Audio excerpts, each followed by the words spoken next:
안녕하세요. 이번 발표를 맡게 된 남궁호수라고 합니다. 바로 발표를 시작하도록 하겠습니다. 이번에 소개하고자 하는 내용은 자바스크립트의 디스 키워드입니다. 전에 과제를 하거나 혼자 코드를 짜던 도중 디스가 어떨 때는 이것을 가리키고 어떨 때는 저것을 가리키는 경우가 있었습니다. 디스가 어떠한 원리로 무엇을 가리키게 되는 건지 궁금했는데요. 이번 기회에 궁금증을 해결하게 되었고, 다양한 상황에서 디스가 무엇을 가리키게 되는지 알 수 있었습니다. 먼저 자바스크립트에서 디스는 실행 컨텍스트가 생성될 때, 즉 함수가 호출되었을 때 결정됩니다. 여기서 실행 컨텍스트란 함수가 호출되었을 때 해당 함수 안의 코드들을 실행하기 위한 환경들을 담은 객체라고 할 수 있습니다. 실행 컨텍스트에 대해 잠시 알아보고자 해당 코드를 준비하였습니다. 콘솔에는 어떤 값이 찍히게 될까요? 잠시 코드에 대해 살펴보는 시간을 갖도록 하겠습니다. 정답을 아시는 분들은 채팅으로 남겨주시면 감사하겠습니다.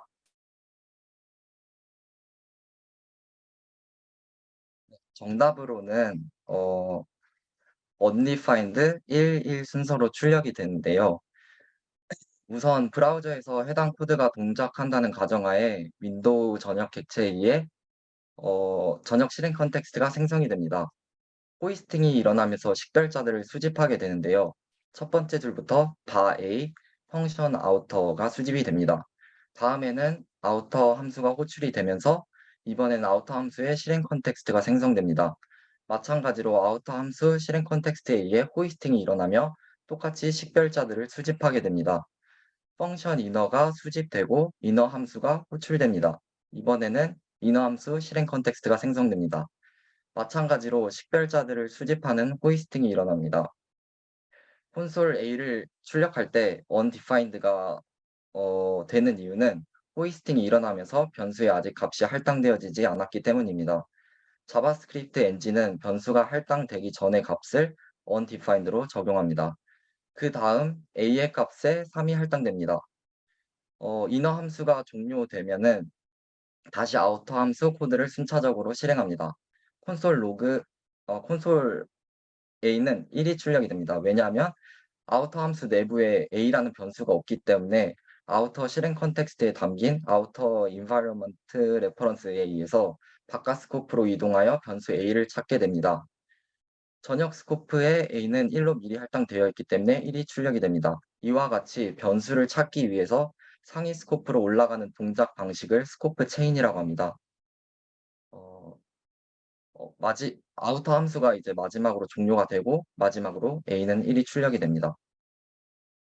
전에 보았듯이 특정 함수가 호출될 때마다 콜스택에는 해당 함수의 실행 컨텍스트들이 담기게 됩니다. 특정 함수의 실행이 종료되면 실행 컨텍스트가 콜스택에서 빠져나가는 모습을 알 수 있습니다. 그렇다면 디스를 이해하는 데 있어서 왜 실행 컨텍스트를 설명한 걸까요? 함수가 호출되었을 때 실행 컨텍스트가 생기게 되고 실행 컨텍스트의 렉시컬 인바이러먼트라는 곳에서 식별자 정보, 바깥 스코프 정보, 그리고 디스가 무엇을 가리키는지에 대한 정보를 담습니다.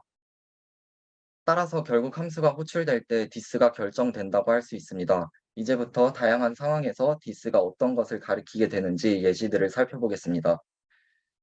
먼저 전역 공간의 디스입니다. 전역 공간에서의 디스는 우리가 직감적으로 알 수 있듯이 전역 객체를 가리킵니다. 여기서 전역 객체는 브라우저의 경우 윈도우를 가리키게 되고 Node.js에서는 글로벌을 가리키게 됩니다. 전역 컨텍스트를 생성하는 주체가 전역 객체이고 전역 컨텍스트가 실행되면서 디스는 기본적으로 전역 객체를 가리키게 됩니다. 전에 함수를 호출하면 디스가 정해진다는 것을 알 수 있었습니다. 일반적으로 함수를 시행하는 방법으로 함수로서 호출하는 경우와 메서드로서 호출하는 경우로 나눌 수 있습니다. 다음 예시 코드를 살펴보겠습니다. 펑크가 동일한 함수임에도 불구하고 어떻게 호출되느냐에 따라 서로 다른 디스의 값이 출력됩니다. 함수가 호출되는 시점, 즉 실행 컨텍스트가 생성되는 시점에 참조하는 객체가 없을 경우 디스는 기본적으로 전역 객체를 바라보게 됩니다. 따라서 펑크1의 경우 앞에 참조하는 객체가 없기 때문에 디스는 전역 객체를 가리키게 됩니다. 반대로 오브젝트 메서드의 경우 점 연산자 앞에 객체가 있기 때문에 메서드 내부의 디스는 메소드 내부의 디스는 오브젝트를 가리키게 됩니다. 이러한 규칙을 알고 있다면 상황에 따라 디스가 무엇을 가리키는지 알 수 있습니다. 다음 예제를 보겠습니다.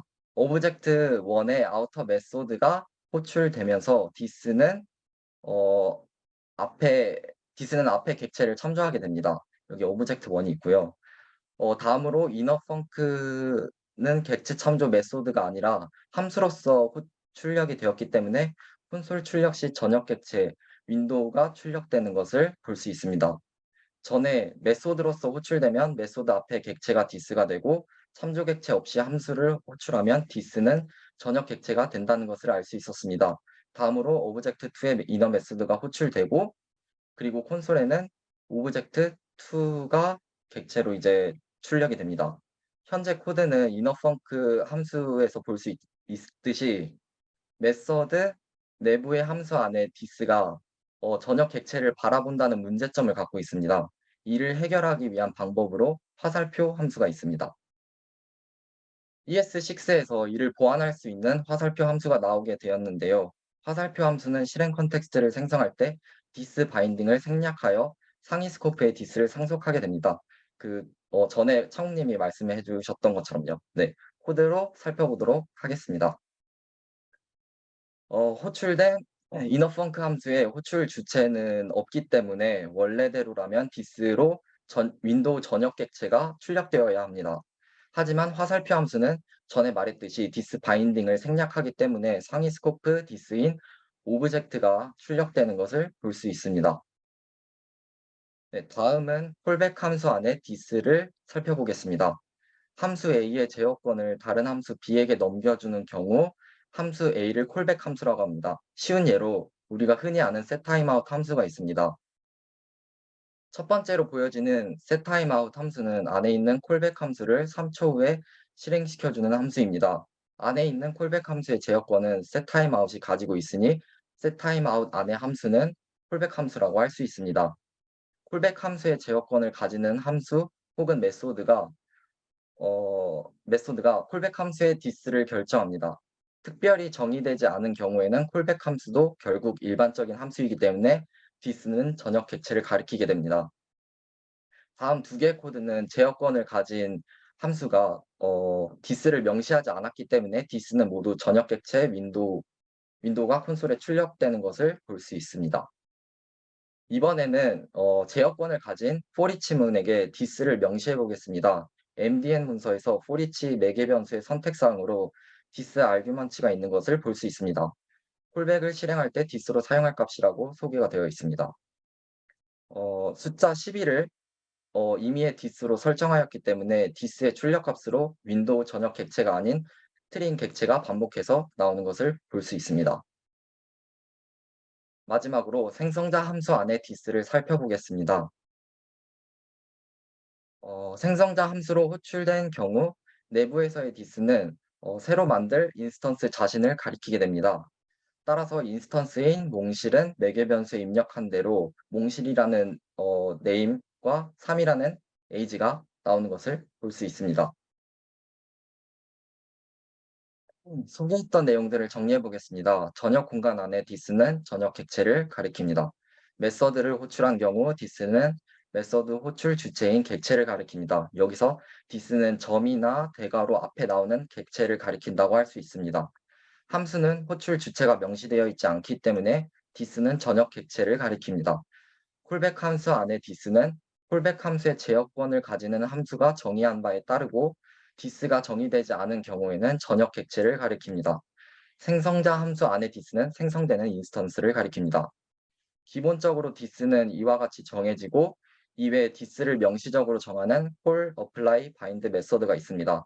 명시적인 디스에 대해서 더 궁금하시다면 콜, 어플라이, 바인드에 대해 검색해 보는 것도 좋을 것 같습니다. 자바스크립트 디스와 관련해 궁금한 점들을 더 깊이 들어가며 모르는 부분이 아직 많다고 생각합니다. 그와 관련한 추가적인 개념들의 이해가 필요하다고 느꼈습니다. 하지만 이번 기회를 통해 디스와 좀 더 가까워질 수 있는 시간이었고 디스 발표를 준비하면서 앞으로는 디스에 관한 코드 흐름은 자신 있게 읽을 수 있다는 생각을 하였습니다. 이번 기회를 통해 다른 분들도 조금이라도 디스에 대해 알아볼 수 있는 시간이 되었으면 좋겠고 이상으로 발표를 마치겠습니다. 감사합니다.